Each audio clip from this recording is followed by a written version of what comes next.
Apple's next iPhone launch is still months away, but the timeline is already coming into focus.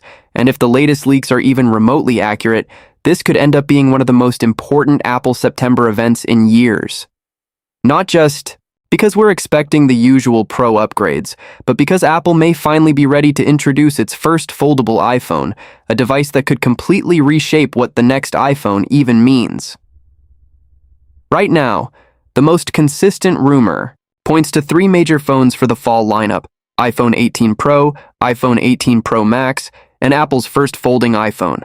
Most leaks are leaning toward the name iPhone Ultra, although some sources still claim Apple could call it iPhone Fold to make the concept instantly clear. Either way, the foldable iPhone is the kind of headline product that can dominate the entire keynote, even if the Pro models are excellent. So the big question people are searching for is simple and very specific. When is the iPhone 18 Pro keynote date, and what is the iPhone 18 Pro release date? Because once you know the keynote window, you can basically predict the pre-order day and the on-sale Friday with pretty solid accuracy, at least based on Apple's long-running habits. Apple is nothing if not consistent.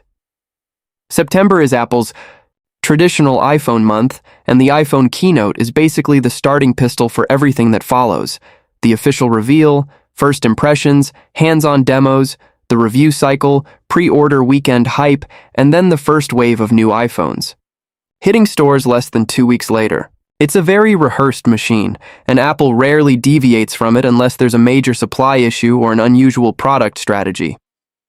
Historically, Apple's biggest keynote of the year lands in the first half of September, typically on a Tuesday or Wednesday. Every now and then, Apple uses Monday, but it's less common. And one date Apple avoids, for obvious reasons, is September 11th, which is why that date is effectively never part of the realistic speculation list. When you combine those patterns, you get a short list of realistic iPhone 18 Pro keynote dates, and it mostly comes down to two windows: the earlier week of September or the following week. In the early window, the natural candidates would be Tuesday, September 8th, or Wednesday, September 9th. In the second window, you're looking at Tuesday, September 15th or Wednesday, September 16th, with Monday, September 14th also in play if Apple decides to go the Monday route again. But here's the key detail that makes this leak-based timeline feel more believable. Apple doesn't hold its iPhone keynote the day after Labor Day. It's not just tradition, it's logistics. Apple typically flies members of the press, analysts, creators, and special guests in from around the world, and doing that immediately after a major holiday weekend doesn't fit how Apple runs its biggest event of the year. This year, Labor Day falls on Monday, September 7th, which means Tuesday, September 8th is essentially off the table. That single calendar fact dramatically tightens the shortlist, and it pushes the most likely early week option toward Wednesday, September 9th. And September 9th is a date Apple seems weirdly comfortable with. If Apple chooses Wednesday, the 9th, it lines up perfectly with the kind of predictable early September timing Apple loves, close enough to the start of the month to maximize hype, far enough from Labor Day to handle travel and production planning, and positioned right as back-to-school season fades into the early holiday buying ramp-up. It's the kind of date that feels normal for Apple, and Apple likes normal. Now, Apple won't officially confirm anything for a while. In most years, Apple announces the keynote date and sends media invites relatively close to the event, and the invite itself becomes a mini news cycle. People dissect the artwork, the tagline, and any hidden hints about camera changes, materials, or brand new categories. If there really is an iPhone Ultra foldable iPhone coming, the invite could be packed with subtle clues, colors, shapes, even visual references that look like a hinge or a folding display. Still, there's one wild card this year that could affect the exact keynote timing, or at least affect the rollout schedule after the keynote: the foldable iPhone Ultra. A folding iPhone is a brand new product category for Apple, and whenever Apple enters a new category, production complexity becomes a real factor. Foldable screen supply is tricky, hinge manufacturing is notoriously difficult to get perfect at scale, and quality control is far more demanding than it is with a standard slab phone design.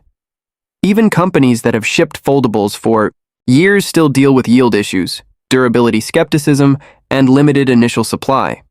So it's reasonable to assume Apple would be cautious, especially if the foldable iPhone is meant to feel premium and reliable from day one. That said, leaks also remind us that Apple has introduced new iPhone variations without shifting the September schedule. Apple likes the rhythm: announce in September, ship in September, dominate the news cycle, and set the tone for the entire holiday season. So even with an iPhone Ultra or iPhone Fold joining the lineup, Apple could absolutely still unveil everything on time, especially if the Pro models are carrying the volume side of the launch, while the foldable plays the role of the ultra-premium headline device. If I had to pick one iPhone 18 Pro keynote date that best fits Apple's habits, avoids Labor Day logistics, and matches the most likely early September window, it's Wednesday, September 9th. Now let's talk about the iPhone 18 Pro release date, because Apple is arguably even more consistent here than it is with keynote days. Apple's flagship iPhone. Release date is almost always the Friday of the week following the keynote. This is the classic Apple rollout: keynote announcement, pre-orders typically opening that same week, and then the on-sale date landing on Friday the following week.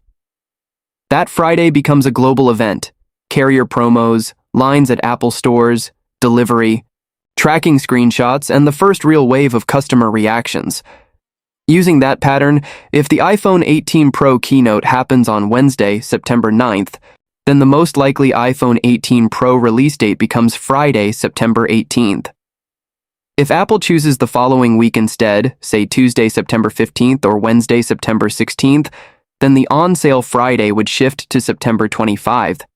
So the two most realistic iPhone 18 Pro and iPhone 18 Pro Max release date options are Friday, September 18th or Friday, September 25, and which one happens depends almost entirely on which keynote week Apple chooses. But here's where the iPhone Ultra foldable iPhone could complicate things in a way that actually makes a lot of sense. Apple could do what it often does when juggling different production realities. Announce iPhone 18 Pro, iPhone 18 Pro Max, and iPhone Ultra together on stage so the story stays unified, the lineup looks massive, and the keynote feels historic, but then stagger availability behind the scenes. In other words, you could see the iPhone 18 Pro and iPhone 18 Pro Max hit shelves on the standard Friday release date, while the iPhone Ultra foldable launches a week or two later. That wouldn't necessarily mean Apple is delaying the product in a dramatic way. It could simply be Apple buying time to meet demand, protect quality, and manage the complexities of foldable screen production.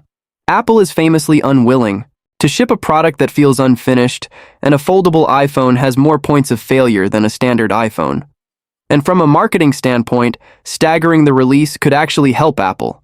It keeps the news cycle alive for longer. First, the iPhone 18 Pro and 18 Pro Max dominate headlines, hands-on videos, benchmark leaks, camera tests, and carrier deals. Then, just as the buzz starts to cool, the iPhone Ultra drops and resets attention all over again. That's two peaks of hype instead of one, and Apple loves controlling the narrative week by week. It also gives Apple room to position the iPhone Ultra properly. A foldable iPhone won't just be another model. It needs its own story. What problem it solves, why it's worth the premium price, how durable it is, how the hinge works, how the crease is handled, how apps adapt to a folding screen, and why Apple waited so long to enter foldables in the first place. If Apple wants that message to land, a slightly delayed release could give it space to breathe rather than being drowned out by the Pro model's immediate sales push.